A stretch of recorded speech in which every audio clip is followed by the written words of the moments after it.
Bismillahirrahmanirrahim. Assalamualaikum warahmatullahi wabarakatuh. Perkenalkan, saya Della Aryani Putri, mahasiswi Politeknik Pertanian Negeri Payakumbuh, program studi Pengelolaan Agribisnis. Di sini saya bermaksud untuk membahas studi kasus tentang PT Primakarya Bentala Permai, di mana judulnya yaitu pengaruh konsep perumahan, lokasi, dan penyesuaian harga terhadap keputusan pembelian pada properti perumahan Pesona Primagria Makassar. Baiklah, kita masuk kepada pembahasan yang pertama, yaitu mengenai pendahuluan.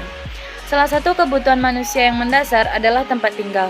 Setiap manusia membutuhkan rumah untuk berlindung dan sebagai tempat berkumpul dan berlangsungnya aktivitas keluarga dan juga sebagai sarana investasi. Kota Makassar merupakan salah satu kota dengan pertumbuhan penduduknya yang terus meningkat. Menurut Badan Pusat Statistik Sumatera Selatan, tercatat tahun 2018 penduduk kota menembus 1,5 juta jiwa. Seiring dengan bertambahnya jumlah penduduk, kebutuhan akan rumah pun bertambah.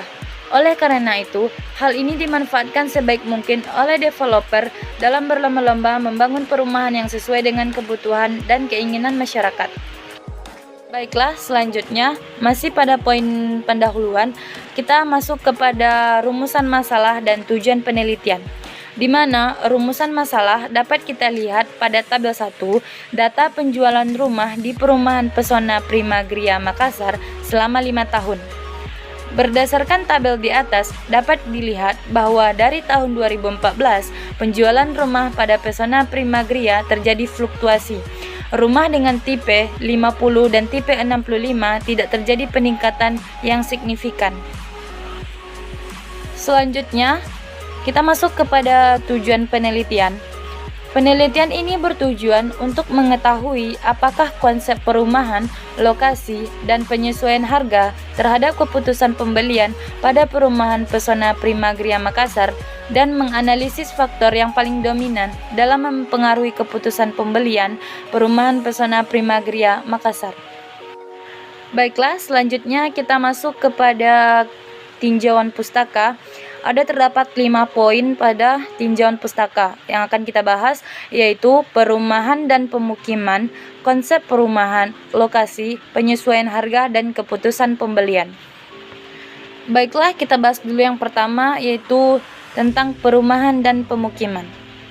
Berdasarkan Undang-Undang Nomor 1 Tahun 2011 tentang perumahan dan pemukiman, perumahan adalah kelompok rumah yang berfungsi sebagai lingkungan tempat tinggal atau lingkungan hunian yang dilengkapi dengan sarana dan prasarana lingkungan.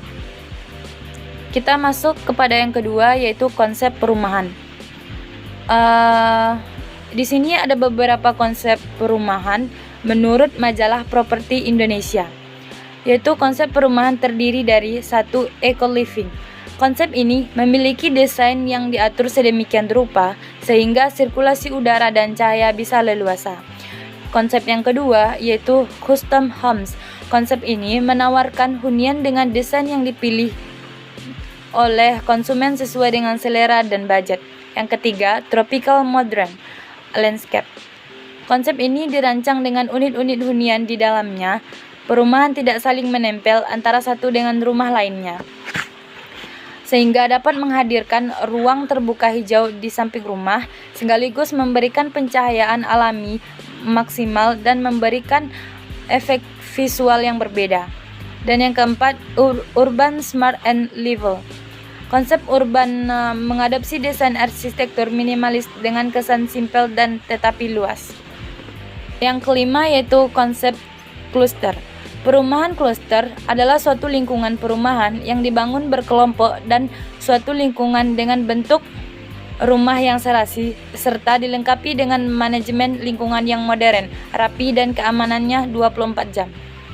Kita masuk kepada pembahasan yang ketiga, yaitu lokasi.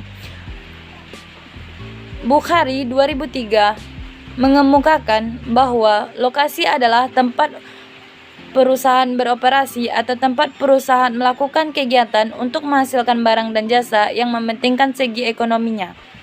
Selanjutnya, kita masuk kepada yang keempat, yaitu penyesuaian harga.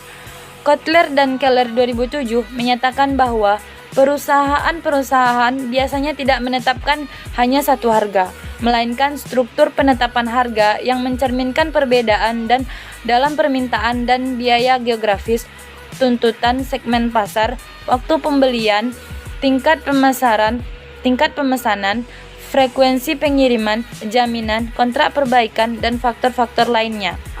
Baiklah, poin yang kelima yaitu keputusan pembelian. Menurut Kotler 2005, keputusan pembelian adalah karakteristik pembeli dan proses pengambilan keputusan akan menimbulkan keputusan pembelian.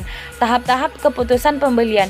Yang pertama, pengenalan kebutuhan, pencarian informasi, evaluasi alternatif, keputusan pembelian, dan tingkah laku pasca pembelian. Baiklah, selanjutnya kita masuk kepada metode penelitian, variabel penelitian dan jenis penelitian. Berdasarkan judul yang digunakan dalam penelitian ini, maka variabel yang digunakan adalah konsep perumahan, lokasi, penyesuaian harga, dan keputusan pembelian pada perumahan Pesona Primagria Makassar. Baiklah, selanjutnya kita masuk kepada teknik analisis data. Di sini ada 3 poin. Yang pertama yaitu uji validitas, uji reliabilitas, dan uji asumsi klasik.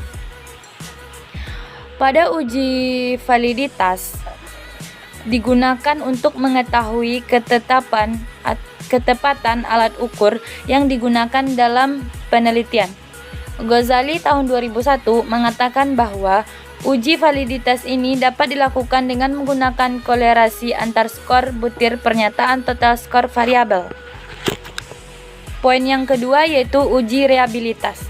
Uji reliabilitas merupakan alat untuk mengukur suatu kuesioner yang merupakan indikator dari variabel. Uji reliabilitas ini dilakukan untuk menguji konsistensi jawaban dari responden melalui pernyataan yang diberikan. Poin yang ketiga yaitu uji asumsi klasik. Terdapat 3 bagian. Yang pertama yaitu uji normalitas data. Uji normalitas bertujuan untuk mengetahui apakah dalam model regresi variabel pengganggu memiliki distribusi normal. Yang kedua yaitu uji multikolinearitas. Penelitian ini digunakan untuk menguji apakah ada korelasi atau hubungan di antara variabel konsep, perumahan, lokasi, dan penyesuaian harga terhadap keputusan pembelian. Dan yang ketiga yaitu uji heteroskedastisitas. Menurut Ghazali tahun 2013, bertujuan untuk menguji apakah dalam model regresi terjadi ketidaksamaan varian dari residual satu pengamatan ke pengamatan lain. Selanjutnya, kita masuk kepada metode analisis data. Terdapat 5 poin yang ada pada metode analisis data.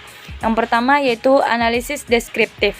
Analisis deskriptif merupakan metode pengumpulan data. Dalam penelitian ini dilakukan dengan analisis statistik deskriptif, yaitu dengan menyebarkan kuesioner yang diisi oleh penghuni perumahan Pesona Primagria.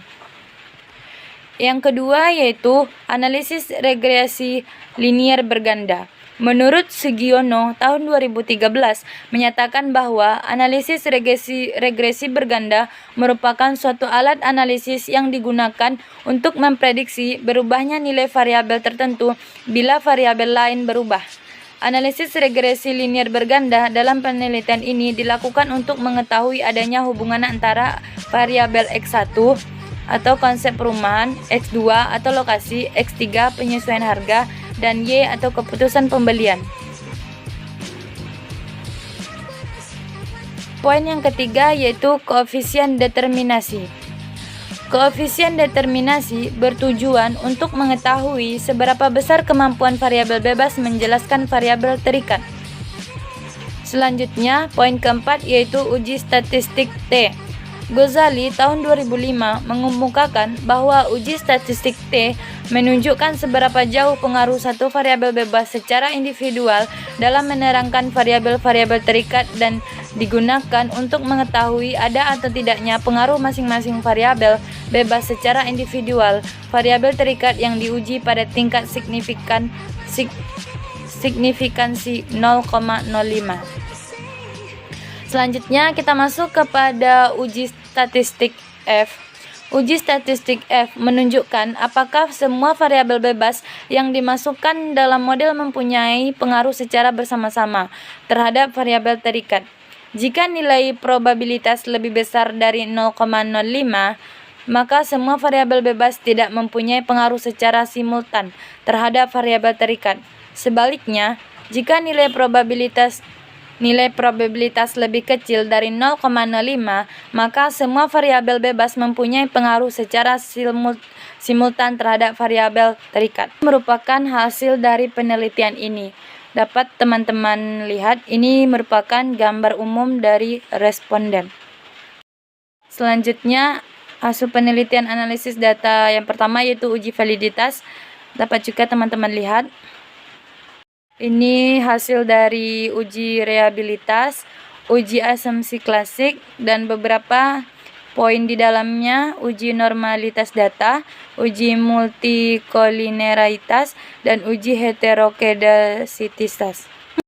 Ini merupakan hasil dari analisis regresi linier berganda pada kasus ini, dan juga hasil dari uji statistik F dan koefisien determinasi R, angka 2. Oke teman-teman, semoga videonya bermanfaat. Assalamualaikum warahmatullahi wabarakatuh.